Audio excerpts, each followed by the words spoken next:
Hi students, welcome back to our channel. இந்த வீடியோவில் நம்ம +2 க்கு அப்புறம் ஜாயின் பண்ணக்கூடிய நர்சிங் கோர்சஸ் என்னென்ன இருக்குது அப்படிங்கிற சம்மந்தமாக பார்க்கலாம். ஃபஸ்ட்டு டிப்ளமோ நர்சிங்கில் மொத்தம் ரெண்டு டிப்ளமோ நர்சிங் கோர்சஸ் இருக்குது. ஒன்று ஏஎன்எம், இன்னொன்று ஜிஎன்எம். ஏஎன்எம்னா ஆக்சிலரி நர்சிங் மிட்வைஃப்ரி. இந்த கோர்ஸோட டூரேஷன் அப்படின்னு பார்த்தோம் அப்படின்னா டோட்டலாக 2 years வரும். இந்த கோர்ஸ் நீங்கள் ஜாயின் பண்ணுறதுக்கு +2ல் நீங்கள் எந்த குரூப் வேணாலும் எடுத்து படித்து பாஸ் பண்ணியிருக்கலாம். ஸோ ஃபிசிக்ஸ், கெமிஸ்ட்ரி, பயாலஜி அந்த சப்ஜெக்ட் தான் எடுத்து படிச்சிருக்கணும் அப்படிங்கிற அவசியம் கிடையாது. ஸோ இந்த கோர்ஸ் முடிச்சதுக்கப்புறம் உங்களுக்கு ஹையர் ஸ்டடீஸ் ஆப்ஷன்ஸ் இருக்கான்னு கேட்டிங்கன்னா கிடையாது. ஏஎன்எம் முடிச்சிங்கன்னா ஏஎன்எம் மட்டும்தான் பண்ண முடியும். அதுக்கப்புறம் நீங்கள் போஸ்ட் பேசிக் பிஎஸ்சி நர்சிங்கோ இல்லை எம்எஸ்சி நர்சிங்கோ நீங்கள் பண்ணணும், இல்லை பிஎஸ்சி நர்சிங் கூட பண்ணணும் அப்படின்னா வேறு எந்த விதமான ஆப்ஷன்ஸும் கிடையாது. ஸோ ஏஎன்எம் எடுத்திங்கன்னா அவ்வளோதான். ஏஎன்எம் முடிச்சதுக்கப்புறம் நீங்கள் டேரெக்டாக ஒர்க்கு தான் போய் ஆகணும். ஹையர் ஸ்டடீஸ்க்கான ஆப்ஷன்ஸ் கிடையாது. நெக்ஸ்ட் வந்து ஜிஎன்எம், ஜென்ரல் நர்சிங் மிட்வைஃப்ரின்னு சொல்லுவாங்க. இதோட கோர்ஸ் டூரேஷன் அப்படின்னு பார்த்தீங்கன்னா டோட்டலாக 3 years வரும். இந்த கோர்ஸ் ஜாயின் பண்ணுறதுக்கும் நீங்கள் வந்துட்டு +2ல் ஃபிசிக்ஸ், கெமிஸ்ட்ரி, பயாலஜி இந்த சப்ஜெக்ட் எடுத்து படிச்சிருக்கணுன்ற அவசியமே கிடையாது. நீங்கள் +2ல் எந்த சப்ஜெக்ட் வேணாலும் எடுத்து படிச்சிருக்கலாம். பட் என்னென்னா நீங்கள் +2ல் கம்பல்சரியாக பாஸ் பண்ணியிருக்கணும். நீங்கள் பாஸ் பண்ணியிருந்தால் மட்டும்தான் இந்த டிப்ளமோ நர்சிங் நீங்கள் படிக்க முடியும். ஸோ இந்த ஜிஎன்எம் கோர்ஸ் முடிச்சதுக்கப்புறம் நீங்கள் ஹையர் ஸ்டடீஸ் பண்ணணும் அப்படின்னு விருப்பப்படுறீங்க அப்படின்னா நீங்கள் வந்துட்டு போஸ்ட் பேசிக் பிஎஸ்சி நர்சிங்னு ஒரு கோர்ஸ் இருக்குது. அந்த கோர்ஸோட டூரேஷன் அப்படின்னு பார்த்தீங்கன்னா டோட்டலாக 2 years வரும். ஸோ நீங்கள் ஜிஎன்எம் முடிச்சதுக்கப்புறம் போஸ்ட் பேசிக் பிஎஸ்சி நர்சிங் முடிக்கிறீங்க அப்படின்னா you are equal to BSc nursing முடித்த கேண்டிடேட். ஓகேங்களா? ஸோ பிஎஸ்சி நர்சிங் முடித்தவங்களும் இந்த போஸ்ட் பேசிக் பிஎஸ்சி நர்சிங் முடித்தவங்களும் ஈக்குவல் கேடரில் இருப்பீங்க. நெக்ஸ்ட்டு எல்லாத்துக்கும் இது தெரிஞ்ச பிஎஸ்சி நர்சிங். இந்த பிஎஸ்சி நர்சிங் ஜாயின் பண்ணுறதுக்கான எலிஜிபிலிட்டி அப்படின்னு பார்த்தீங்கன்னா நீங்கள் +2ல் ஃபிசிக்ஸ், கெமிஸ்ட்ரி, பயாலஜி இல்லைனா ஃபிசிக்ஸ், கெமிஸ்ட்ரி, பாட்னி, ஜுவாலஜி இந்த சப்ஜெக்டில் ஏதாவது ஒரு குரூப் எடுத்து நீங்கள் பாஸ் பண்ணியிருக்கணும். மினிமம் 45% எடுத்துருக்கணும். ஸோ எஸ்சி, எஸ்டி கம்யூனிட்டி ரிலேட்டடான ஸ்டூடெண்ட்ஸ்க்கு மட்டும் ஒரு 5% லெஸ் பண்ணியிருக்காங்க. 40% எடுத்து பாஸ் பண்ணியிருந்தால் போதும். இதோட கோர்ஸ் டூரேஷன் அப்படின்னு பார்த்தீங்கன்னா உங்களுக்கு வந்துட்டு 4 years இருக்கும்.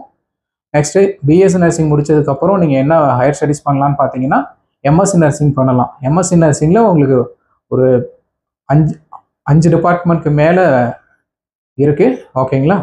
ஸோ அது என்னென்ன அப்படிங்கிறத நம்ம இன்னொரு வீடியோவில் பார்க்கலாம். ஒவ்வொரு டிபார்ட்மெண்ட்டும் எது சொந்தமாக படிக்கிறது அப்படின்னு பார்க்கலாம். இதில் இந்த 3 நர்சிங் கோர்ஸ்லேயே உங்களுக்கு பெஸ்ட்டான நர்சிங் கோர்ஸ் எதுன்னு பார்த்தீங்கன்னா பிஎஸ்சி நர்சிங் தான். ஏன் பிஎஸ்சி நர்சிங் சொல்கிறேன் அப்படின்னு பார்த்தீங்கன்னா உங்களுக்கு போஸ்டிங் வைஸும் சரி, சேலரி வைஸும் சரி, நீங்கள் வந்துட்டு பிஎஸ்சி நர்சிங் முடிச்சிருந்தீங்கன்னா டிப்ளமோ நர்சிங் முடித்தவங்களோட அதிகமான சேலரி வாங்க முடியும். உங்களுக்கான அந்த ஒர்க் பண்ணுற இடத்துல உங்களுக்கான பொசிஷன் வந்துட்டு அவங்கள விட கொஞ்சம் பெட்டராக இருக்கும். ஓகேங்களா? நெக்ஸ்ட்டு நீங்கள் நினைக்கலாம் நான் வந்துட்டு +2ல் வந்துட்டு ஆர்ட்ஸ் குரூப் தான் எடுத்திருக்கேன், காமர்ஸ் குரூப் தான் எடுத்திருக்கேன், எனக்கு வந்துட்டு வேறு பேராமெடிக்கல் கோர்ஸ் படிக்கிறதுக்கான ஆப்ஷனே இல்லையான்னு கேட்டிங்கன்னா இல்லை. ஏன்னா நீங்கள் +2ல் வந்துட்டு ஆர்ட்ஸு, காமர்ஸு இந்த மாதிரி எந்த சப்ஜெக்ட் எடுத்து படிச்சிருந்தீங்கனாலும் நீங்கள் பேராமெடிக்கல் ஃபீல்டுக்குள்ளே போகணும் அப்படின்னாலே உங்களுக்கு இருக்க ஒரே ஆப்ஷன் டிப்ளமோ நர்சிங் மட்டும்தான். ஸோ டிப்ளமோ நர்சிங்கில் 2 கோர்ஸ் இருக்குது. ஆல்ரெடி சொன்ன மாதிரி தான். நீங்கள் வந்துட்டு ஏஎன்எம் முடிச்சுட்டு அப்படியே ஒர்க் பண்ணுற மாதிரி ஐடியாவில் இருந்தீங்கன்னா நீங்கள் ஏஎன்எம் போய்க்கிங்க. இல்லை நான் வந்துட்டு பிஎஸ்சி நர்சிங் பண்ணணும்னு தான் என்னோட எய்மு. பட் நான் வந்துட்டு +2ல் வந்துட்டு ஃபிசிக்ஸ், கெமிஸ்ட்ரி, பயாலஜி சப்ஜெக்ட் எடுத்து படிக்கலை, நான் வந்துட்டு பிஎஸ்சி நர்சிங் படிக்கணும் அப்படின்னா என்ன ஆப்ஷன்னு கேட்டிங்கன்னா நீங்கள் வந்துட்டு ஃபஸ்ட்டு ஜிஎன்எம் கம்ப்ளீட் பண்ணுங்கள். ஜிஎன்எம் கம்ப்ளீட் பண்ணதுக்கப்புறம் போஸ்ட் பேசிக் பிஎஸ்சி நர்சிங்னு ஒரு கோர்ஸ் இருக்குது. ஆல்ரெடி சொன்னது தான். அந்த கோர்ஸ் முடிச்சிங்கன்னா நீங்கள் equal to BSc nursing. So நீங்கள் போஸ்ட் பேசிக் பிஎஸ்சி நர்சிங் முடிச்சதுக்கப்புறம் 1 year ஹாஸ்பிட்டல்லையோ இல்லை டீச்சிங் ஃபேக்கல்ட்டியாக ஒர்க் பண்ணிங்கன்னா அந்த எக்ஸ்பீரியன்ஸ் சர்டிஃபிகேட் வச்சுட்டு நீங்கள் திரும்ப எம்எஸ்சி நர்சிங் படிக்கலாம். ஸோ எம்எஸ்சி நர்சிங் முடிச்சிட்டிங்கன்னா அடுத்து வந்துட்டு நீங்கள் பிஹெச்டி கூட பண்ணலாம். ஸோ எம்எஸ்சி நர்சிங் முடிச்சிங்கனாலே நீங்கள் வந்துட்டு ஒரு நர்சிங் காலேஜில் ப்ரொஃபஸராக ஒர்க் பண்ணுறதுக்கான ஆப்பர்ச்சுனிட்டிஸ் இருக்குது. ஏஎன்எம் பொறுத்த வரைக்கும் உங்களுக்கு வந்துட்டு நீங்கள் கிளினிக்கு, ஹாஸ்பிட்டல் அந்த மாதிரியான ஒர்க்குக்கு மட்டும் தான் போக முடியும். நீங்கள் வந்து மேக்ஸிமம் இந்த காலேஜில் டியூட்டர் பொசிஷனுக்கு போகிறதுக்கு எலிஜிபிள் கிடையாது. ஏன்னா ரெக்ரூட் பண்ண மாட்டாங்க. ஸோ பேசிக்காகவே உங்களுக்கு டீச்சிங் ஃபீல்டுனா பிஎஸ்சி நர்சிங் முடித்தவங்கள மட்டும்தான் ரெக்ரூட் பண்ணுறாங்க. ஸோ பிஎஸ்சி நர்சிங் முடிக்கிறவங்களுக்கு 2 விதமான ஆப்ஷன்ஸ் இருக்குது. ஒன்று வந்துட்டு நீங்கள் ஹாஸ்பிட்டலில் ஒர்க் பண்ணிக்கலாம், கிளினிக்கில் ஒர்க் பண்ணிக்கலாம். இன்னொன்று நீங்கள் டீச்சிங் லைன் போகணும் அப்படின்னா நீங்கள் வந்துட்டு காலேஜில் வந்துட்டு டியூட்டராக ஒர்க் பண்ணலாம். பிஎஸ்சி நர்சிங் முடிச்சதுக்கப்புறம் நீங்கள் டியூட்டராக போகிறதுனாலும் போகலாம், இல்லை நீங்கள் எம்எஸ்சி நர்சிங் முடிச்சதுக்கப்புறம் டியூட்டராக போகிறதுனாலும் போகலாம். ஓகேங்களா? இதுதான்